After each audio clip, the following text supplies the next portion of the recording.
Hello friends! I'm Angela of midmodernmama.com and today I am going to bring you this super simple sewing project. We're going to make this cute little fabric pouch. My grandmother died a couple of years ago and I inherited a whole bunch of vintage linens from her. And I've been working through piles of them, laundering them really carefully, and trying to repurpose them. And one of the things that I had a whole pile of are napkins. Just vintage napkins, super cute. A lot of them are hand hemmed. These were hand embroidered.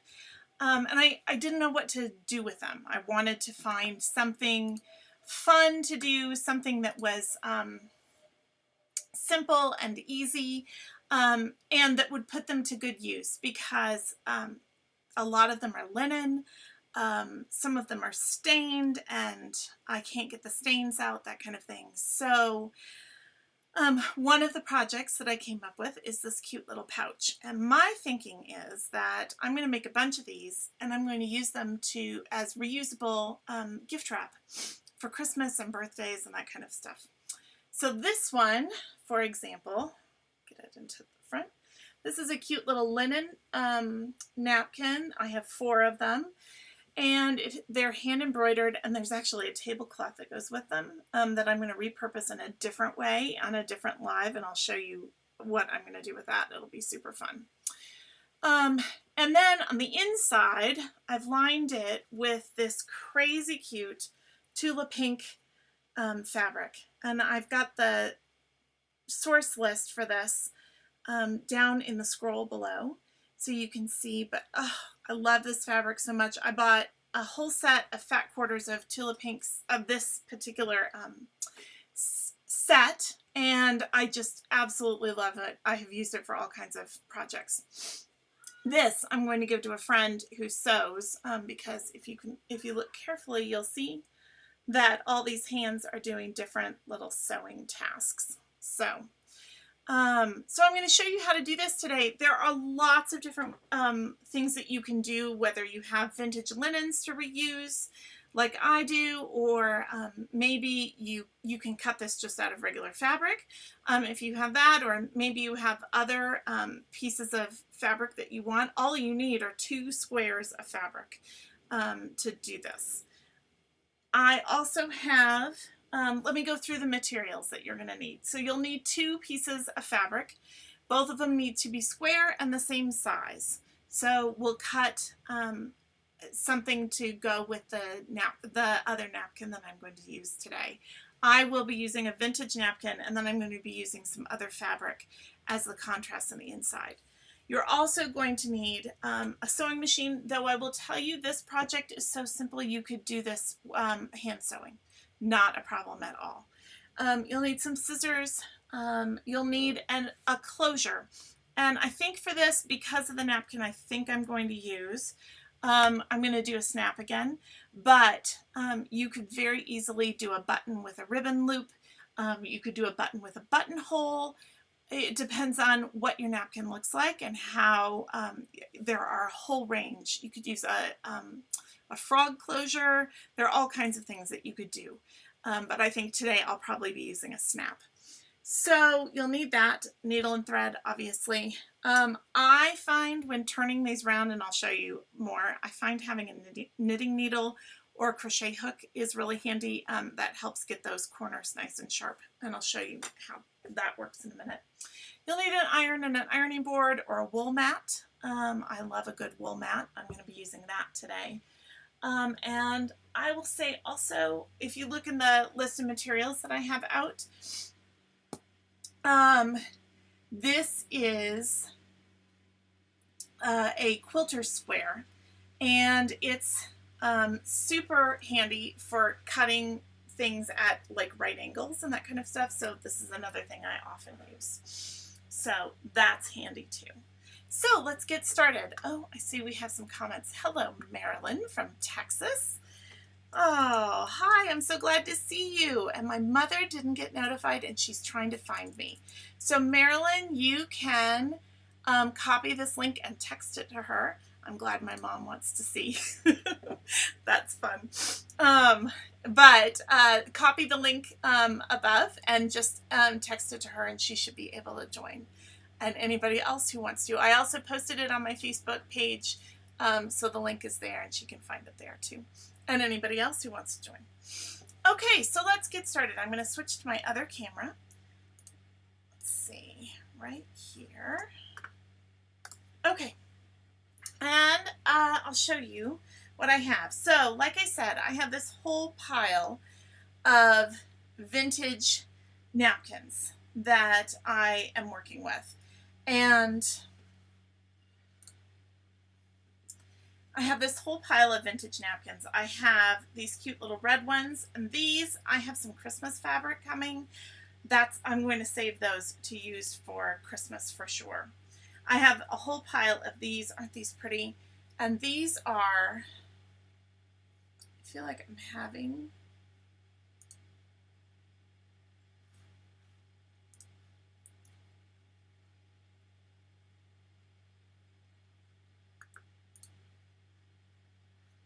I think we're having some technical difficulties. Hold, please. Oh, now it looks like it's all straightened out, maybe. Let me know if you're having trouble hearing. Oh, it looks like Cat's Fur just joined us. Hello, Cat's Fur. I know who that is. It's nice to have you here. Okay, so I have this whole pile of vintage linens. And I think I'm having trouble with my camera. Let's see. I'm going to go back.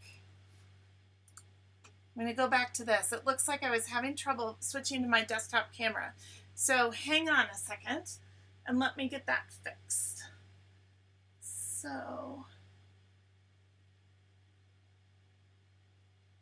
there. Hopefully that is better.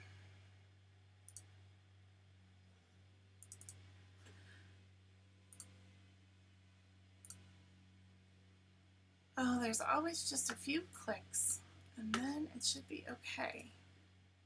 No, it's still not okay.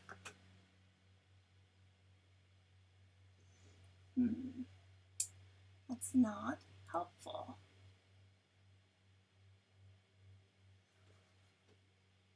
My phone says it's okay.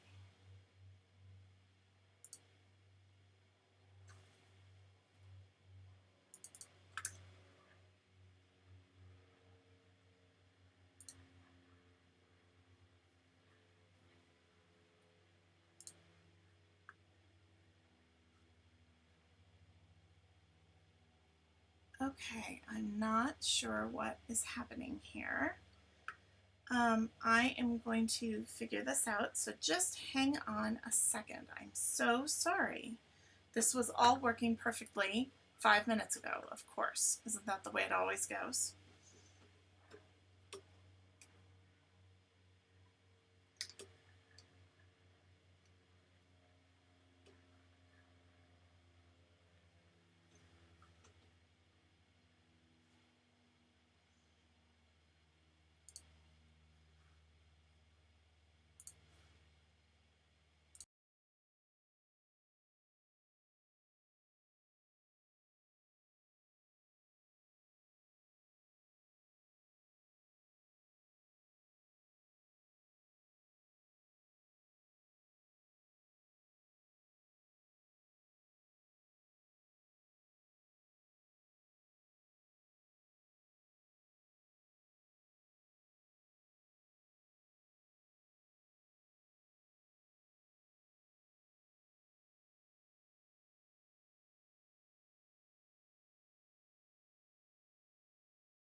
Okay, my issues seem to be fixed, so let's try this again.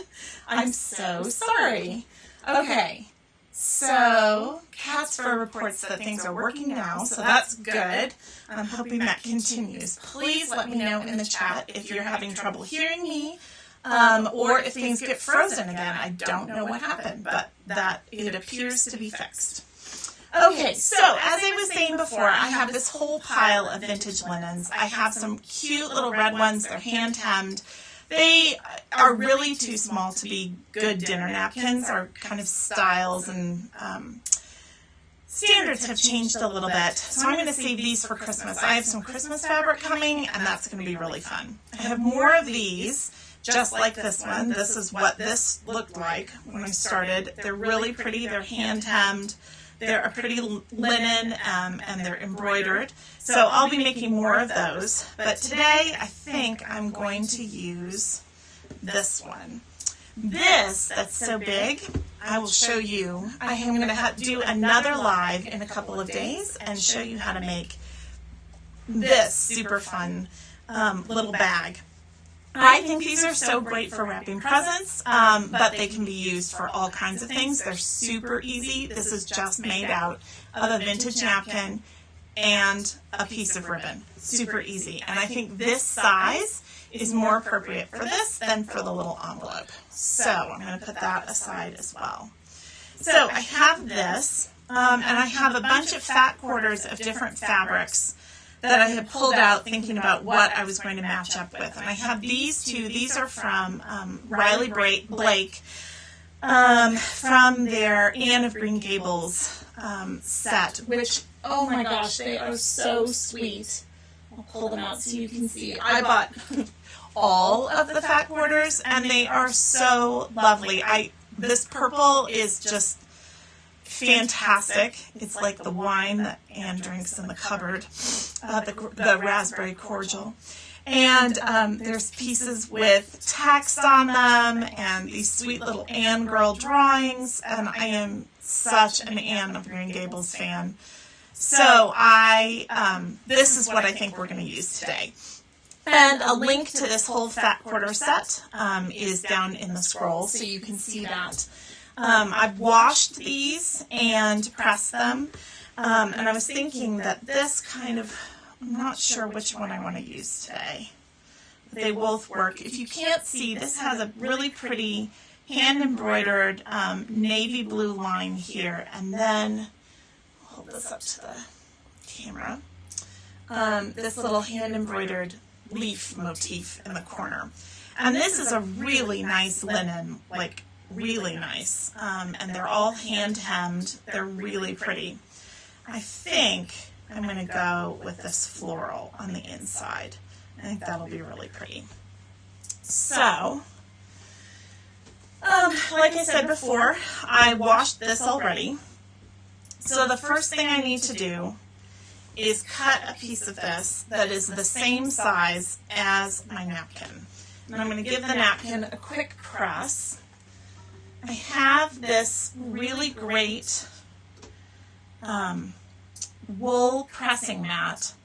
It's really a quilter's tool, and I am not a quilter, but this pressing mat is fantastic. And what I love is that if I'm doing something little like this, I don't have to pull out my ironing board, which takes up a lot of space in my workroom.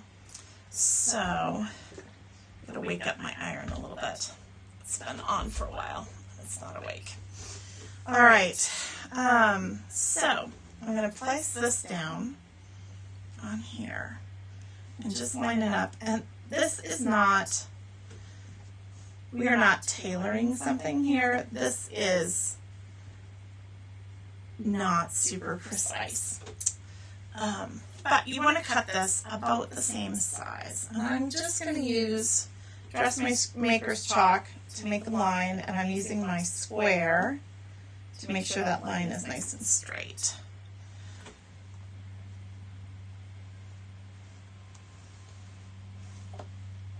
I love dressmaker's chalk. It is like fantastic. Be sure if you have questions as I go, feel free to ask them too.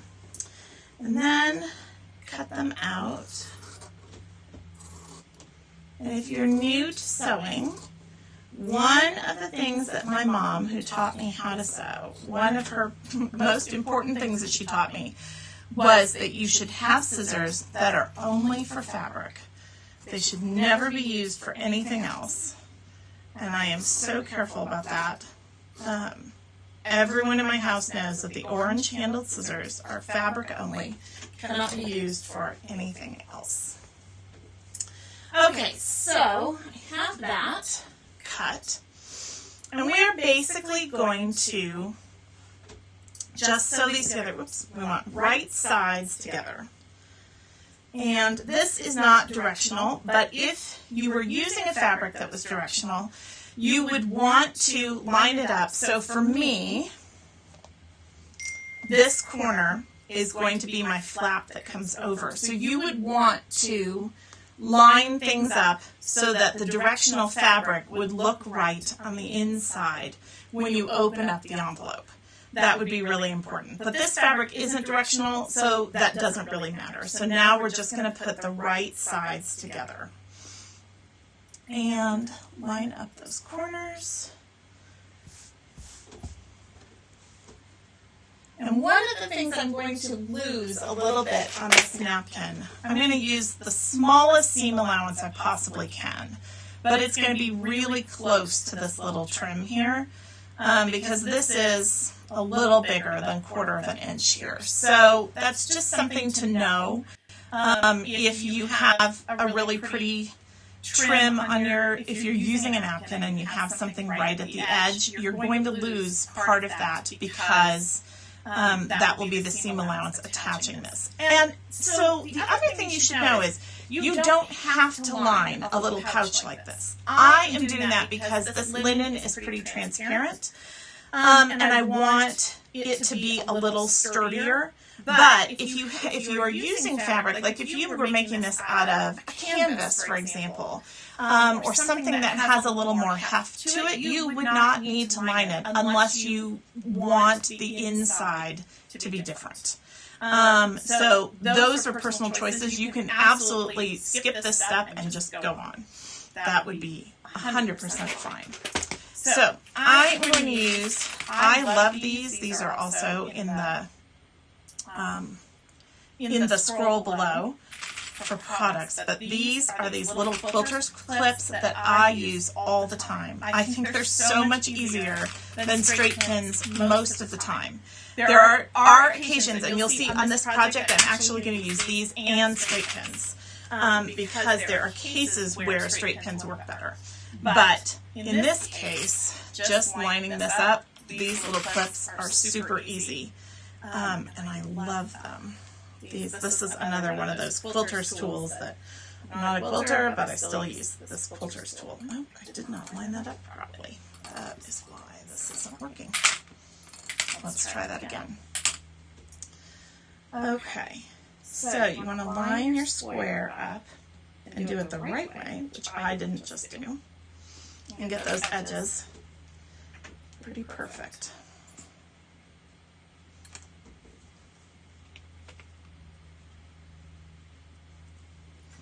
So we're going to sew this together, and then you're going to turn it around because we're sewing right sides together, right? So we're going to have to leave a hole so that you can turn it.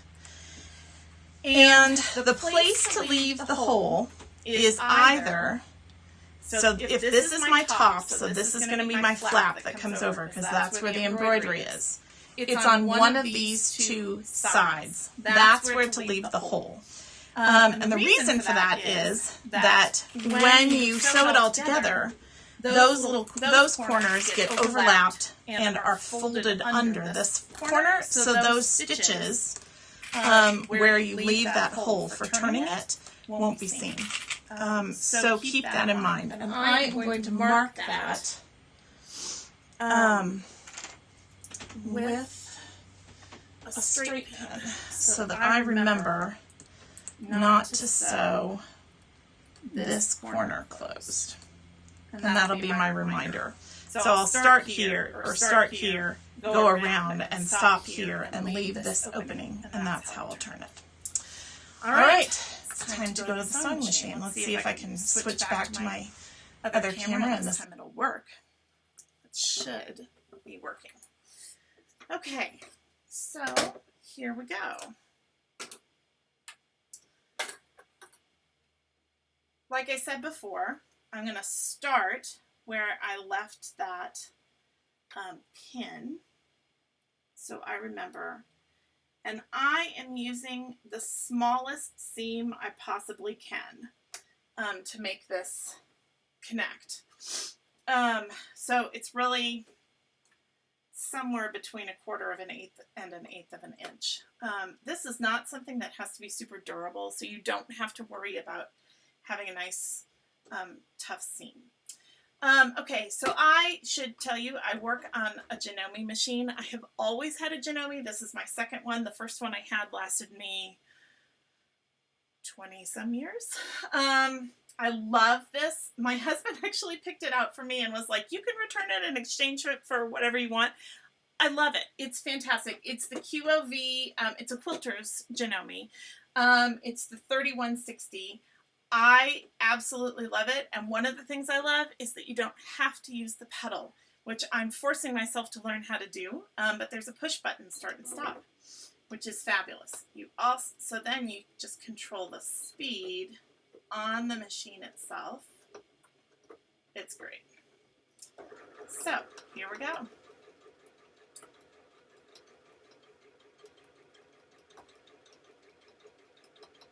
I will tell you too, if I'm not talking and explaining, you can whip one of these up in less than half an hour. And if you're doing multiples, it's even faster.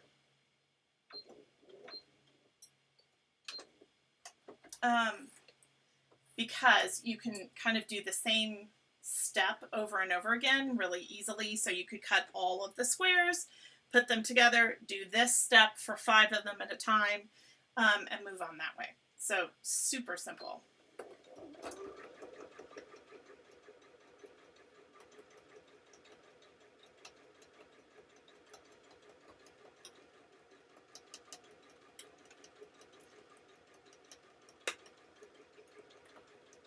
All right. While I am sewing, if you have questions, let me know. Let me know where you're from. What are you working on now? Do you sew frequently? I'd love to know. Okay, here we go. Around this corner. This is side number 3, I think.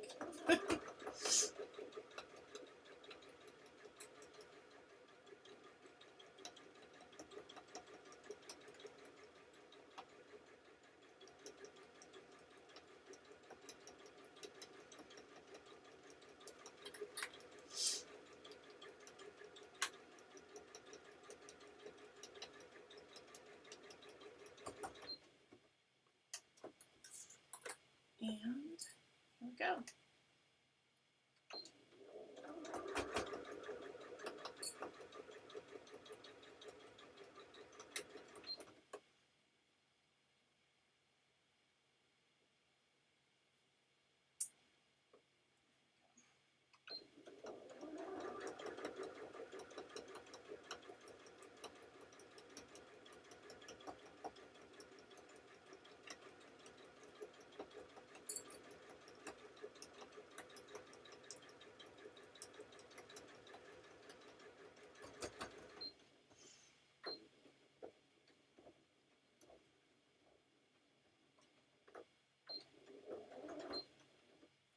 Okay, so that is that. I'm just making sure my seams are exactly as I want them to be.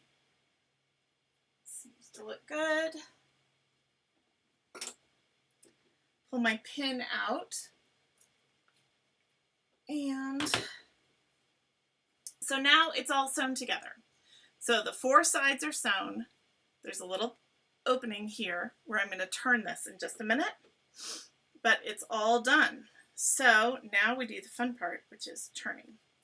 And if you've never turned anything before, I'm going to switch back to my other camera so that you can see better.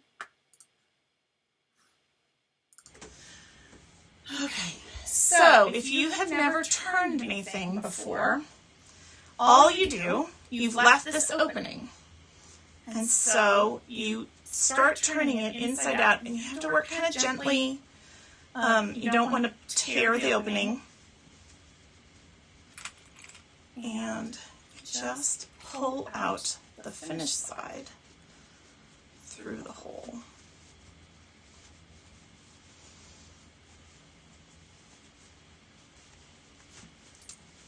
Doing this is one of those things that tests your spatial reasoning.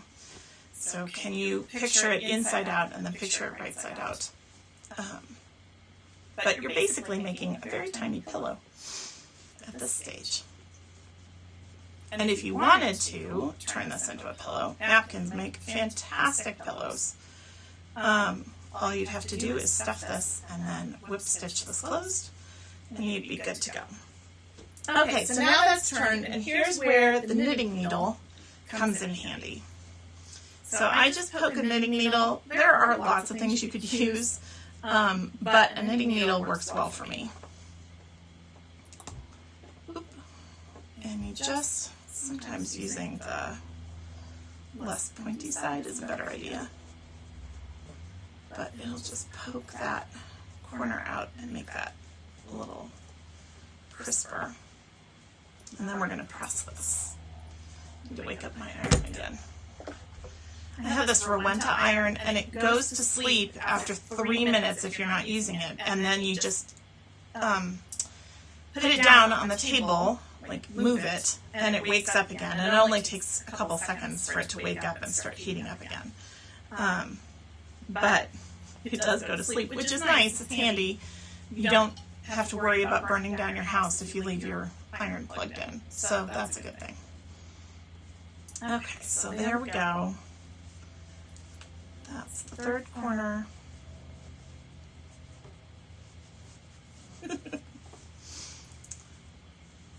Remember, my mom had a little square tool that she used to use for turning corners when I was a little girl.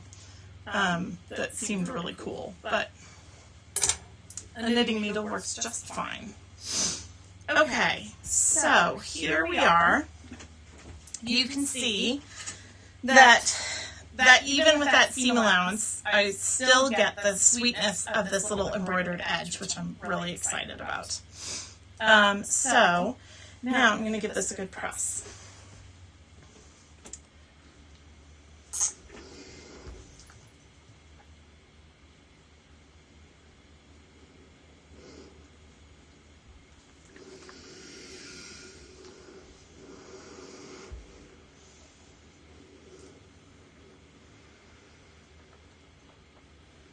Okay, so we want to get nice crisp seams here, and this.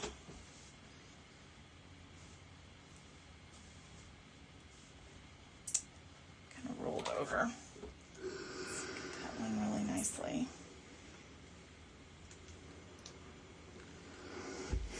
Okay. I don't know about you, but I love reusing things in new ways and finding a new use. I would hate to think, you know, if you go to a yard sale or a vintage shop or something, there are piles and piles of napkins that just don't get used. And I have to say, I am not one for linen napkins because I don't like to iron them.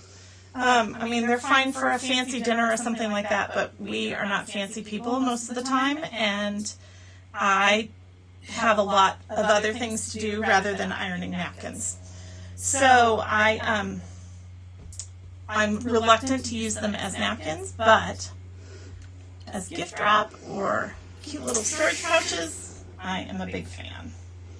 So I feel like this is a better use in my life anyway. Remember too, when you're ironing linen with steam, it is going to stretch a little bit. And so you just kind of work it out as best you can, and it will, I always have to remind myself that fabric, cotton and linen are used to be alive, and when you put steam on it, part of the reason it does what it does, smooths out and stretches a little bit and all of those things, is because you're rehydrating those fibers. And so they have a little bit of give as a result. Okay, so now it's nice and flat. It's looking good. And so now we're going to create essentially the envelope. The other thing to remember if you're using something vintage is that it may not be 100% perfectly square, and that is okay. In fact, when I made this, it is just slightly wonky because this napkin is not square really much at all. These napkins are really have a lot of variety in how they were put together. So just remember that and kind of adjust your expectations accordingly. But so here's this is going to be that top flap because it has the pretty embroidery on it. And so we're going to put these in. This is how this is going to go together. And then this will tuck up. So before I sew all of this together, I'm going to quickly just sew this up. And you don't have to do this, I'll be honest, because you're never going to see that little seam except from the inside if it's turned inside out. But I'm still going to finish it anyway. So I'm just going to take this back over to my machine and finish that out with a quick little stitch. Not even going to worry about top stitching or changing thread color or anything like that. It's just going to sew that up. You could hand sew this and do a whip stitch and be fancy, but like I said, no one's going to see this, so I'm not worried about it.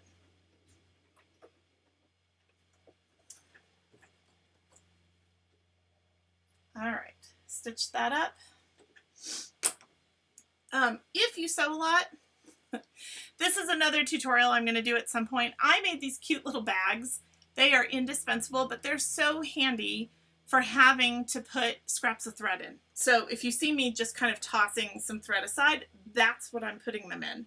And I made these out of some more Tula Pink fabric, which I just absolutely love. But they are super handy, and that's where I'm putting all those little scraps. Okay, so back to putting this together. Okay, so we have our top up here again. It's just important to kind of keep track of where you are. And we're going to fold this and press it to give us some guidelines. So I'm going to fold it in half and press. Not a hard press, just a little, we're just getting kind of a center point. That's all you really need. All right, so now I have a center point. Where is my top? Here it is.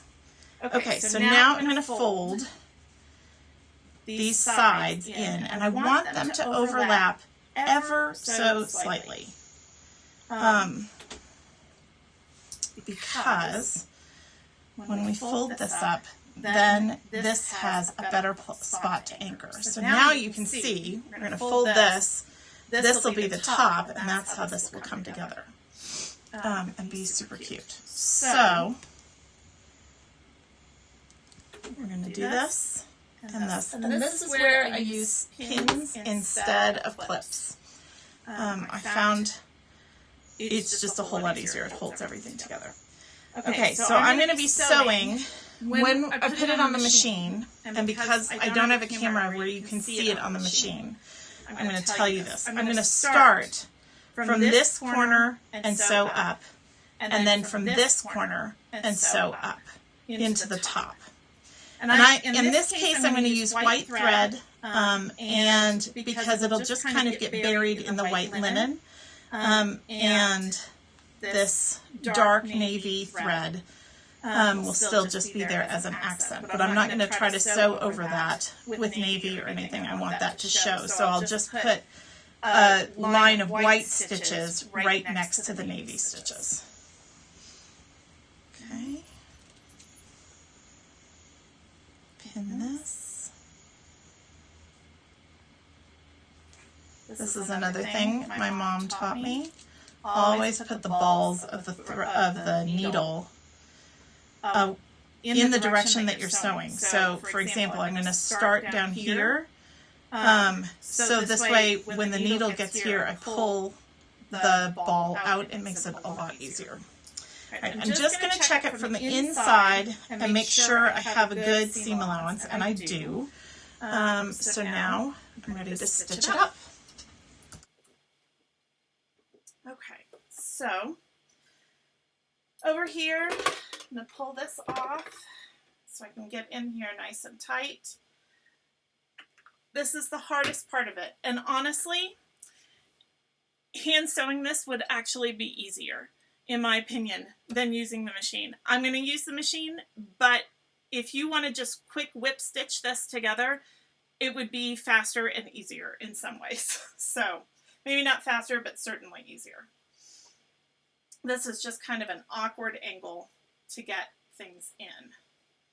Okay, so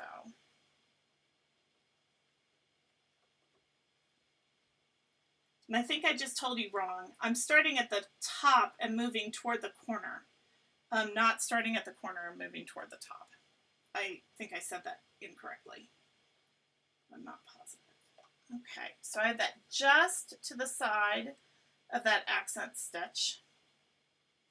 And away we go. This I'm going to do nice and slow too.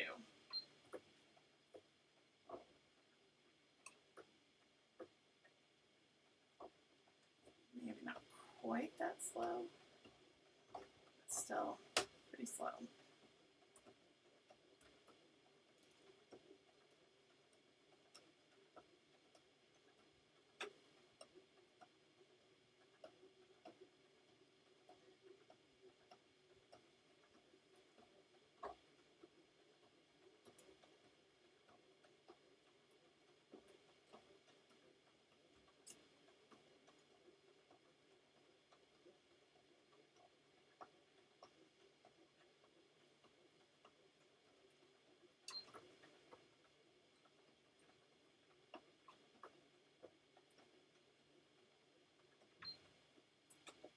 Okay, that's one side done. Pull it out, snip, and snip. All right, and now the other side.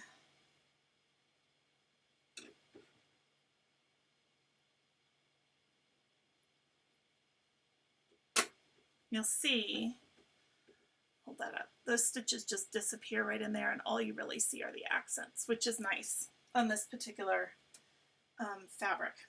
That is a nice thing. Okay, so same thing on the other side.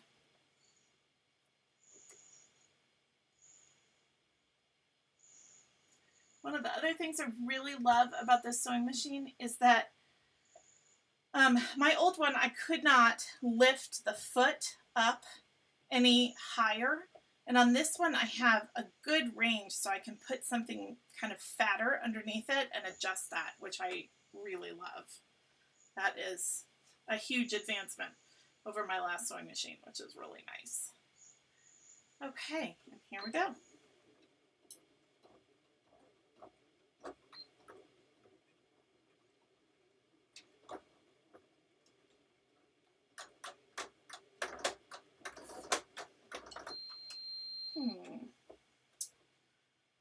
That is interesting and has never happened before. I think my needle is stuck. There we go. Let's try this again.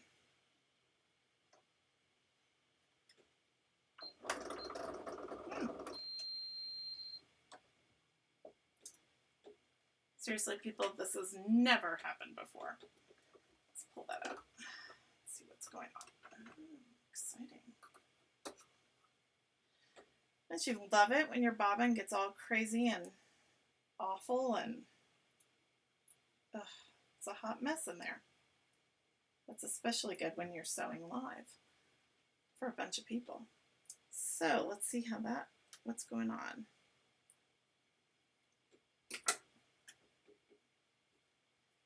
Okay, so I'm going to pin that again because I just had to take out those stitches. And I'm not sure what's going on here, but I'm going to rethread my bobbin just to be sure. This is real life sewing, people. Clearly not staged.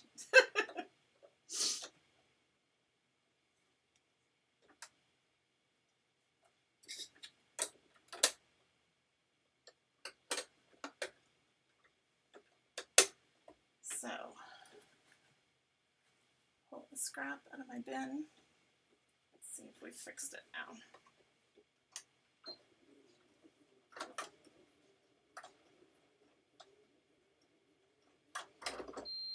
No.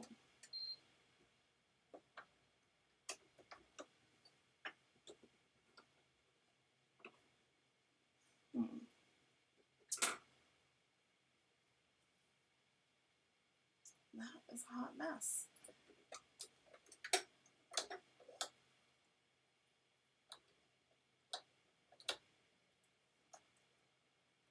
Well, this is a rather ill-fated live. Technical difficulties and now sewing machine difficulties as well. Not helpful. Let's try this again. I see the problem. My machine came unthreaded. I was too busy looking at the top or at the bottom to consider looking at the top. I love the way this machine threads though. It is super simple. It's very similar to my old one, which is nice. I didn't have to learn a whole new thing.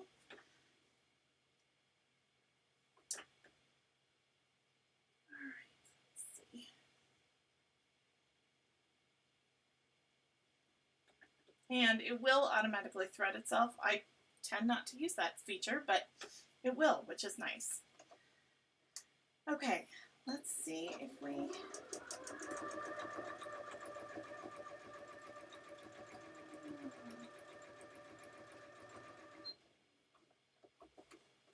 So much better. Okay, let's get back to work.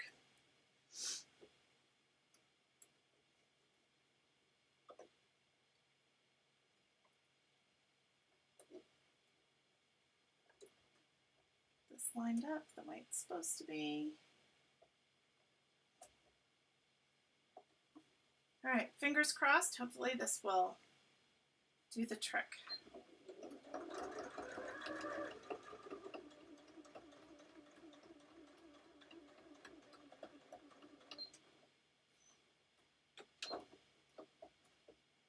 Pull out that pin.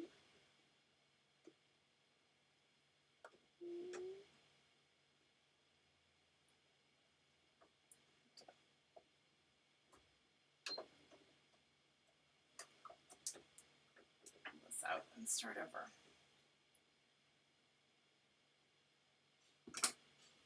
Okay. Nope, it's just fine. That is good news.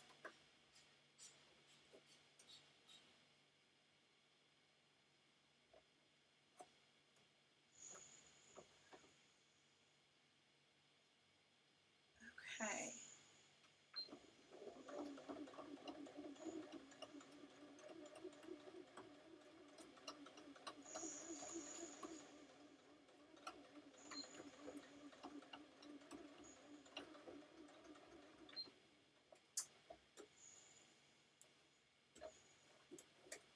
And here we go.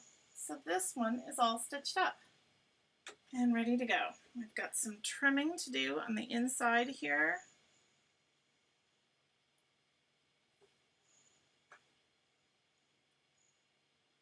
There. Great. Okay, so back over here. Now that that's all sewn together, I'm going to give it another really good press because, like we talked about before, every time you handle fabric, it kind of stretches out and does all kinds of stuff, and that was a lot of kind of manhandling over there. So I'm going to give this a really good press.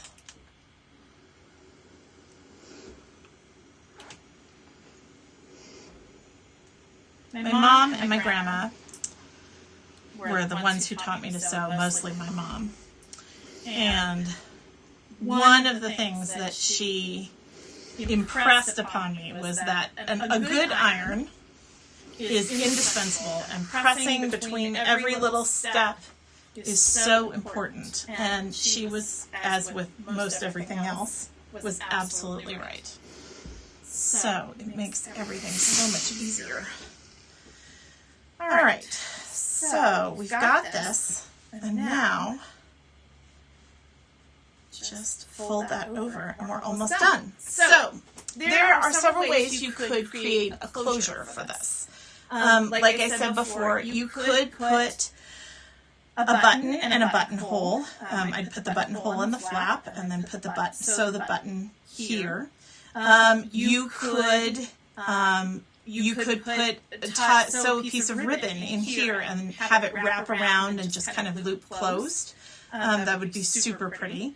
Today, I think I'm going to use a snap because the placing of this embroidery, the placement of this embroidery makes it so that having a snap on here, I think makes the most sense. So I've got a container of snaps.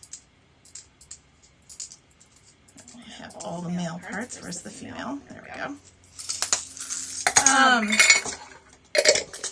And grab a needle and then some thread.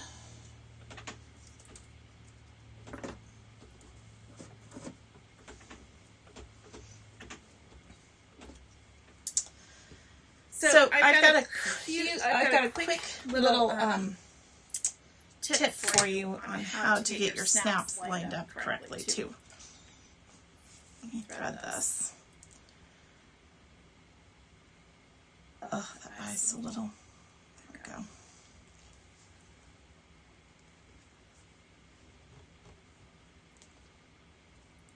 So we're going to sew the male part. Male and female seems really silly. The outie part, the part where it sticks out, we're going to sew that to the flap. And then we're going to use that to line up the mate part here. So, yeah, again, this is not something that's going to get a ton of strain and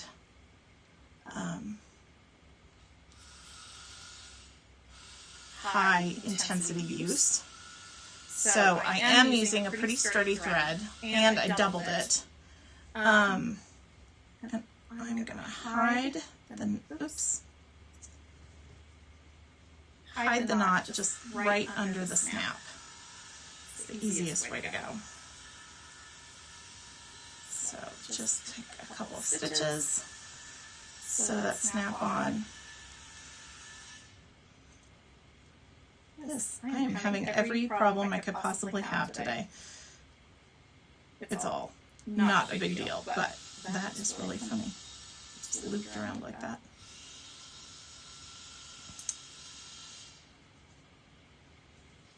Okay, there we go. So the easiest thing to do when you're sewing a snap-on is put the knot in the thread, like this, where you can't come up through the back. Put the knot in the thread under where you want the snap to go, and then just sew the snap over the knot, and that'll hide the snap for you. Or, sorry, hide the knot. Okay, so that's done. Tie a little knot here. And then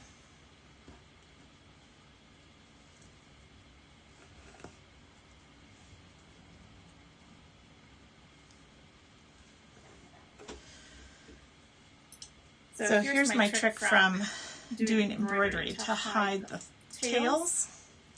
Send them through the fabric. And they'll come out the other side. Pull it super tight. Almost gather it. Snip it off. And then they'll just tuck right back inside the fabric and disappear. I'll snip these off. Don't need those. Okay, so now what I'm going to do is I'm going to take my dressmaker's chalk. And I'm going to rub a bunch of dressmaker's chalk over the bumpy end of that snap. And then fold this down where I want it and press down. And that chalk makes a little tiny mark there. And that's where the center of the snap will go on the bottom. So again,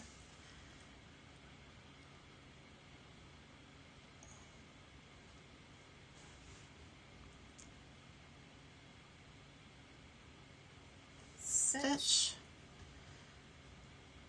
snap on the thread,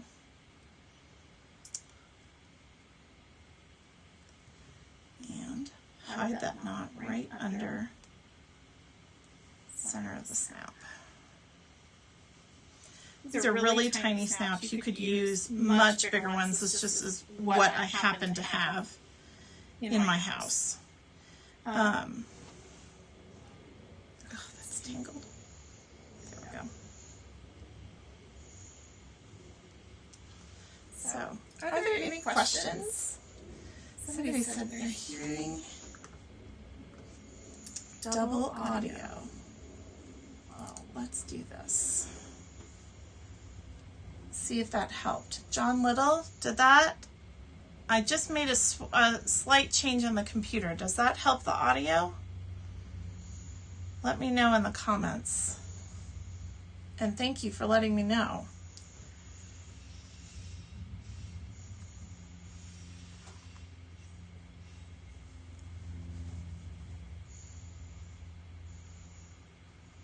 Okay.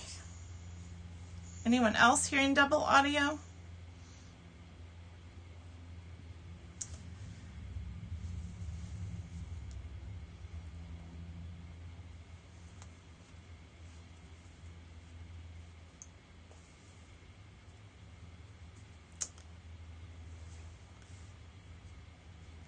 Okay, so now the snap is sewn on. I'm going to bury that knot again. Just like I did on the top. Tuck it right underneath that snap and pull the thread through so that's nice and tidy. Okay, so now we are done. Snap it together, and here is a sweet little bag that you can use as gift wrap. You could store things in it. It would be great for jewelry. One of the things you could do, you could stitch up from the bottom here and make 3 little compartments in here. It'd be fantastic for storing jewelry, like for a trip or something like that. That'd be super simple. Another thing that you could do that I have seen done is fold this again. If you make those jewelry compartments, fold it again, and then have the top clasp this way. And then you basically have a little jewelry roll, which is really nice. So there are a bunch of adaptations that you can do. But for me, I'm going to be using these as gift wrap for little gifts and tucking things inside. I've got this one and this one. Super fun. So great and easy, and a really simple reuse of some old vintage napkins that I had hanging out.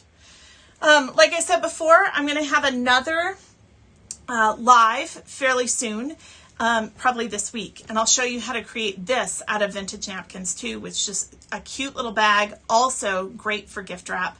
All you need is 1 napkin, needle and thread sewing, and then some ribbon. It's super easy also.